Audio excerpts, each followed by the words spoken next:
नमस्कार मित्र. आज जीवन साफल्यासाठी आध्यात्मिक बोधकथा या कथासंग्रहातली एक कथा मी सादर करतोय. चतुराई.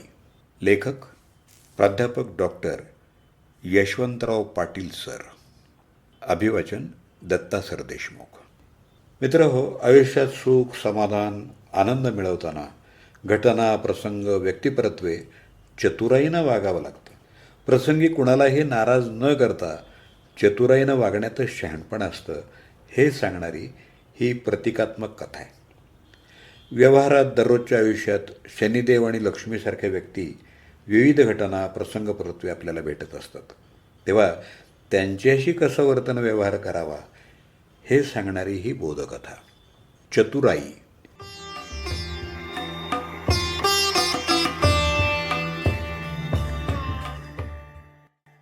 एकदा शनिदेव आणि लक्ष्मी देवादिदेव इंद्रदेवांकडे गेले आणि आमच्यापैकी सुंदर कोण हे सांगा, असा त्यांनी इंद्रदेवांकडं आग्रह धरला.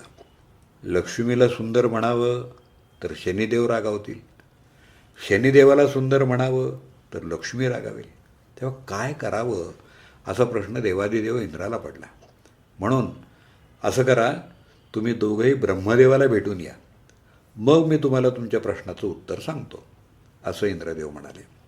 मग शनिदेव आणि लक्ष्मी दोघंही ब्रह्मदेवाला भेटतात. ब्रह्मदेव त्यांना सांगतात, तुम्ही दोघंही समोरच्या वडाच्या झाडाला हात लावून परत या, मग मी सांगतो. दोघंही वडाच्या झाडाला हात लावून परत येतात. तेव्हा ब्रह्मदेव शनिदेवाला सांगतात, शनी महाराज, तुम्ही जेव्हा वडाच्या झाडाकडे जात होता तेव्हा सुंदर दिसत होता. आणि लक्ष्मीकडे वळून ब्रह्मदेव म्हणाले, माता लक्ष्मी, तू जेव्हा परत येत होतीस तेव्हा सुंदर दिसत होतीस. दोघांनाही नाराज न करता ब्रह्मदेवानं सत्य सांगितलं.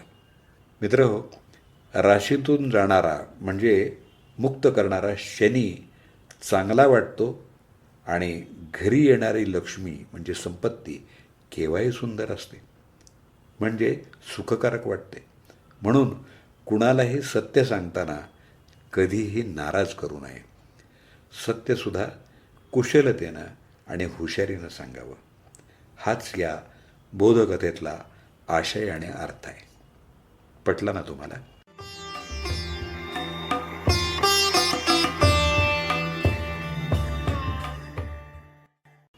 जीवन साफल्यासाठी आध्यात्मिक बोधकथा या कथासंग्रहातली चतुराई ही कथा आत्ताच आपण ऐकलीत. लेखक प्राध्यापक डॉक्टर यशवंतराव पाटील सर. त्यांचा मोबाईल नंबर 9890615649. अभिवाचन दत्ता सर देशमुख.